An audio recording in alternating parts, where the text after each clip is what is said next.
Hi guys, welcome back to my channel. చాలామంది అనుకోవచ్చు ఏమైంది డైలీ కుకింగ్ వీడియోస్ పోస్ట్ చేయట్లేదని. ఎస్, బికాజ్ మా ఫ్యామిలీ చిన్న ఇన్సిడెంట్ జరిగింది, అందుకే నేను యాక్టివ్గా లేను. డాడీకి చిన్న యాక్సిడెంట్ అయింది కాబట్టి నేను హాస్పిటల్ ఈ అన్ని మెడికల్ ఇష్యూస్ వల్ల షూట్ చేయలేకపోయినాను. సో ఇది నేనేమేమైతే ఈ హాస్పిటల్ ఎక్స్పీరియన్స్ అయినో ఇవన్నీ చెప్తే చాలామంది కొంచెం ఇన్ఫర్మేటివ్ ఉంటుందేమో అనిపించింది.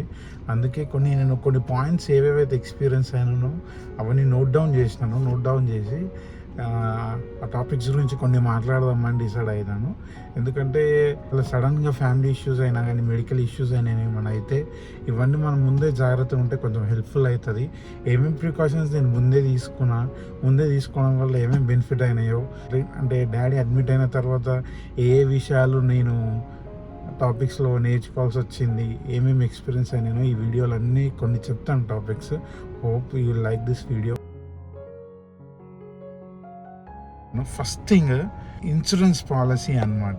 ఇంట్లో ఏదైనా ఇన్సిడెంట్ అయినప్పుడు సడన్గా మనీ అడ్జస్ట్ చేయడం అనేది one of the biggest tasks. ఆ నిమిషంలో అడ్జస్ట్ అయితే కూడా తెలియదు. కాబట్టి ఒక హెల్త్ ఇన్సూరెన్స్ పాలసీ ఉండడం వల్ల ఏమవుతుందంటే, ఓకే హాస్పిటల్ అయితే అడ్మిట్ చేద్దాం, హెల్త్ ఇన్సూరెన్స్ పాలసీ ఉంది అనే ధీమాల ఒక ధైర్యం ఉంటుంది అనమాట. అది ఎటువంటి ప్రీమియం అయినా చిన్నదా పెద్దదా ఏదైనా పర్లేదు, మంచి హెల్త్ ఇన్సూరెన్స్ పాలసీ పెట్టుకుంటే మన ఫ్యామిలీకి ఉందనుకో, ఇటువంటి సిచ్యువేషన్స్లో ఎవరి దగ్గర పోయి పైసలు అడగలేము, ఇంట్లో వాళ్ళని చూసుకోవాలన్నా పోయి పైసలు అరేంజ్ చేయాలన్నా ఇవన్నీ చాలా టెన్షన్స్ ఉంటాయి. కాబట్టి ఒక చిన్న హెల్త్ ఇన్సూరెన్స్ పాలసీ ఉండడం వల్ల ఏమవుతుందంటే మనకు చిన్న బర్డన్ అనేది తగ్గిపోతుంది. బయట ఉండే ఫ్యామిలీ మెంబర్స్ చాలా ట్రోమా ఉంటుంది అనమాట, ఏమవుతుందో ఎట్లయితుందో ఇవన్నీ అనమాట. ఈ ఒక ఫ్యామిలీకి హెల్త్ ఇన్సూరెన్స్ పాలసీ అనేది ఖచ్చితంగా ఉండాలని నాకు ఈ ఇన్సిడెంట్ వల్ల అర్థమైంది. అండ్ ద సెకండ్ పాయింట్ అంటే, చాలా హాస్పిటల్స్ ఉన్నాయి మనకి, మల్టీ స్పెషాలిటీ అని పెద్ద పెద్ద హాస్పిటల్స్ ఉన్నాయి. కానీ నా సజెషన్ ఏంటంటే, ఇప్పుడు మనకి ఏ ప్రాబ్లం వచ్చిందో ఆ ప్రాబ్లం ఉన్న స్పెసిఫిక్ హాస్పిటల్ పోతే చాలా యూజ్ఫుల్ అవుతుంది. మా డాడీకి బోన్ ఇరగడం వల్ల ఆర్థోపెడిక్ ఇష్యూ కాబట్టి పవన్ సాయి అనే హాస్పిటల్లో మేము జాయిన్ చేసినాము. అది మెంట్ టు బి ఆర్థోపెడిక్ అనమాట.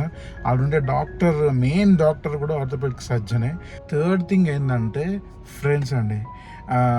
ఫ్రెండ్స్ ఇప్పుడు ఓన్లీ పైసలు ఇస్తేనే ఫ్రెండ్స్ లేకపోతే కాదు. ఇట్లాంటి సమయాల్లో మోరల్ సపోర్ట్ చాలా అవసరము. ఎందుకంటే ఏమేమో మల్టిపుల్ థాట్స్ వస్తుంటాయి, ఏమేమో అవుతుందని టెన్షన్ ఉంటుంది. అట్లాంటి కొంతమంది ఫ్రెండ్స్ మనకు మంచి ఫ్రెండ్స్ ఉన్నారనుకోండి, వాళ్ళ సపోర్ట్ వల్లనే చాలా అసలు అంటే థాట్స్ అన్ని ఆగిపోవడము, లేకపోతే చాలా మోరల్ సపోర్ట్ చాలా ఉంటుంది అనమాట. ఓన్లీ ఫైనాన్షియల్గా సపోర్ట్ చేసే ఫ్రెండ్సే ఉండాల్సిన అవసరం లేదండి.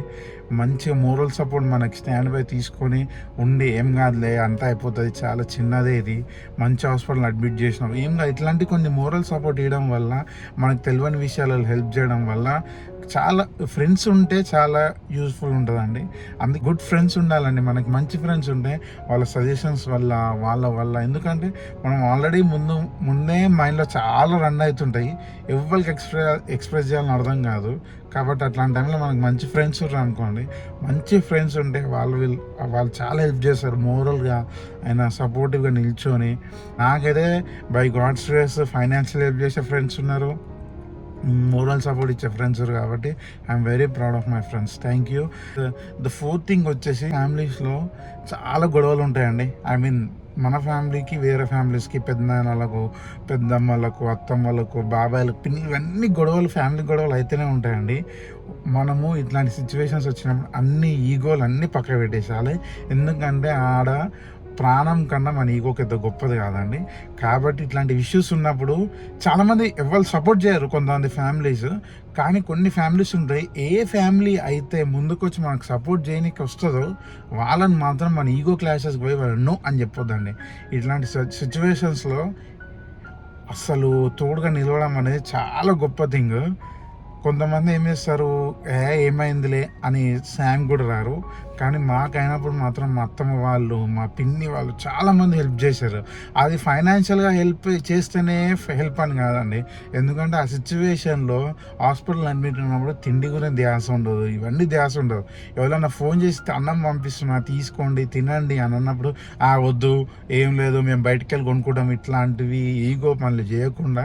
ఎందుకంటే అట్లాంటి టైంలో ఎవరిని ఫ్యామిలీ వాళ్ళు నిల్చొని మనకు సపోర్ట్ చేయడం అనేది చాలా గొప్ప థింగ్. కాబట్టి ఒకవేళ మీకు నిజంగా ఎవరైనా ఫ్యామిలీస్ లేకపోతే ఇష్యూస్ ఉండి ఎవరు మీకు సపోర్ట్ చేయడానికి రాకపోతే వదిలేసేయండి. కానీ ఎవరన్నా నిజంగా మనకి జెన్యున్గా మనల్ని ఇష్టపడి అరే వీళ్ళు ఇట్లా కష్టాలు ఉండరు కదా వచ్చి సపోర్ట్ చేద్దాం అనే ఉద్దేశంతో ఎవరైనా వచ్చి మన ఫ్యామిలీ వాళ్ళు చుట్టాలు కనుక వస్తే వాళ్ళని మాత్రం నువ్వు చెప్పకండి. ఎందుకంటే అట్లాంటి టైంలో moral support, family support, relative support అనేది చాలా ఇంపార్టెంట్. సో ఇట్లాంటి క్రిటికల్ టైంలో, హెల్త్ ఇష్యూస్ టైంలో, ముఖ్యంగా హాస్పిటల్లో ఉన్న టైంలో మాత్రం ఈగోస్కి పోయి ఫ్యామిలీ సపోర్ట్ వద్దు, ఫ్రెండ్స్ సపోర్ట్ వద్దు, నేను ఒక్కనే చూసుకుంటానే మాత్రం అదేంది ఈగో ముందు గెలవద్దు, ఈగో తీసుకొచ్చి ముందు పెట్టొద్దండి. ఎందుకంటే ఇక్కడ మనకి ఈగోల కన్నా మనిషి ప్రాణం ముఖ్యం. కాబట్టి మనిషికి ఇంపార్టెంట్ ఇచ్చి మనం ఈగోస్ అన్ని పక్కకు పెట్టి ఇక్కడ అంటే ఇప్పుడు వచ్చిన ప్రాబ్లమ్ని ఎట్లా సాల్వ్ చేసుకొని ఎప్పుడూ మనము హాస్పిటల్ నుంచి తొందరగా డిశ్చార్జ్ అయ్యేలాగా ఆలోచన చేయాలి. నెక్స్ట్ థింగ్, హాస్పిటల్లో పేషెంట్ పక్కన ఉండే అటెండర్ పేషెంట్ ఏ జెండర్ అయితే ఆ జెండర్ ఉంటేనే బాగుంటుందండి. పేషెంట్ ఏ జెండర్ అయితే అటెండర్ కూడా అదే జెండర్ ఉండడం వల్ల చాలా యూస్ఫుల్ అవుతుంది. అంటే కొంచెం ఆ సిచ్యువేషన్లో లేవని టైంలో ఉంటారు కొంతమంది, కొన్నిసార్లు సిచ్యువేషన్ బాగుండదు, యూరిన్కి అయినా కానీ మోషన్కి పోయడానికి కొంచెం ఇబ్బంది ఉంటుంది. కాబట్టి మనము ఆ పేషెంట్ ఏ జెండరు ఆ అటెండర్ కూడా అదే జెండర్ అయి ఉంటే పేషెంట్ దగ్గర ఉండి టేక్ కేర్ చేసేవాళ్ళు అదే జెండర్ అయితే పేషెంట్ కొంచెం కంఫర్టబుల్ ఫీల్ అయ్యే అవకాశాలు చాలా ఉన్నాయి. కాబట్టి the attender should be the same as a patient gender అన్నమాట.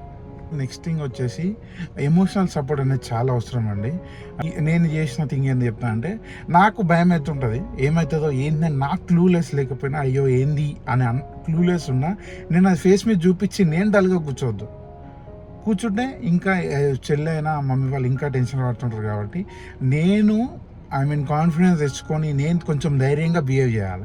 ధైర్యంగా బిహేవ్ చేయడంతో ఏమవుతుందంటే కింద నన్ను చూసే వాళ్ళ మమ్మీ అయినా చెల్లి అయినా కొంచెం ఏం కాదులే అన్న ధైర్యంగా ఉండు కదా నేను ధైర్యం చెప్పనీకి అవుతుంది అనమాట. If your elder in the house is try to be emotional strong అనమాట. మీరు కూడా ఎమోషనల్ అయిపోయి ఏమవుతుందని టెన్షన్లు ఉంటే ఇంకా కింద వాళ్ళంటే నీకన్నా చిన్నవాళ్ళు లేకపోతే అమ్మ లేకపోతే పేరెంట్స్ ఉంటారు కదా, వాళ్ళు ఇంకా భయపడి అయ్యో ఏమవుతుందో వీడే ఇంత భయపడుతుండంటే అని ఇట్లాంటి కొంచెం ట్రామాకు పోవాల్సిన చిన్న టార్చర్ లెక్క అనిపిస్తుంటుంది. వాళ్ళకి భయం అనిపిస్తుంటుంది. కాబట్టి మనము ఇప్పుడు మీరు కొంచెం ఎమోషనల్గా స్ట్రాంగ్ బిహేవ్ చేయాలి. ఒకవేళ మీరు ఎంత వీక్ అయినా లేకపోతే ఎట్లా అనిపిస్తున్నా కానీ కూడా కొంచెం స్ట్రాంగ్ బిహేవ్ చేసి ఏం కాదు ఏమైంది చిన్నదే కదా ఏమైపోయింది డాక్టర్ చెప్పిండు కదా మాట్లాడేసింది కదా ఏమైపోయిందా చిన్న ఆపరేషన్ చేస్తే అయిపోతుంది అనేటట్టు బిహేవ్ చేసి వాళ్ళకి మీరు ఎమోషనల్ సపోర్ట్ అయితే చాలా యూస్ఫుల్ అవుతుంది. ఎందుకంటే మీరు భయపడి వాళ్ళు భయపడి ఏం పనులు కావు అక్కడ. ఎందుకంటే కొన్నిసార్లు సిచ్యువేషన్ హ్యాండిల్ చేయాలంటే చాలా ఎమోషనల్ స్ట్రాంగ్ ఉండాలి. ఇక వేరే వాళ్ళందరూ ఎమోషనల్ స్ట్రాంగ్ ఉండకుండా వాళ్ళు ఎమోషనల్ అవుతారు అని కూడా వాళ్ళని చూసి ఎమోషనల్ అయిపోతే వర్కౌట్ కాదు. కాబట్టి ఇది మనం అందరు ఈజీగా స్మూత్గా వెళ్ళిపోవాలంటే ఎవరైనా ఎమోషనల్ స్ట్రాంగ్ ఉండాలి.